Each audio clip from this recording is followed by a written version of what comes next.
जय जगन्नाथ। रथयात्रार रहस्यमय आउ से रथयात्रार 100 दिन 100 रहस्य रे आपन को सुस्वागत।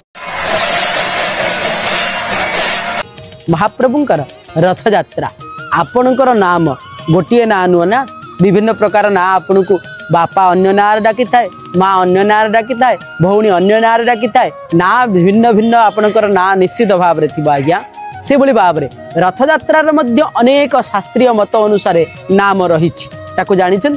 यदि जानिछन कमेंट माध्यम निश्चित भाव लिखंतु, यदि जानि नाहंती ताले संपूर्ण भाव रे सुनंतु महाप्रभुंकर रथयात्रा को केते भाग रे केबोली भाव रे ना रहिछि आज्ञा। गोटे होछि महाप्रभुंकर जो रथयात्रा ना श्री गुंडीचा यात्रा, घोष यात्रा, पतित पावन यात्रा, आड़प मंडप यात्रा, अंतर्वेदी महोत्सव मध्य कहा जाय थाए। ता सहित आपण देखिबे मध्य से यात्रा को यात्रार नाम नवदिनात्मक यात्रा। समस्त प्रकार यात्रार नाम महाप्रभुंकर रहिछि।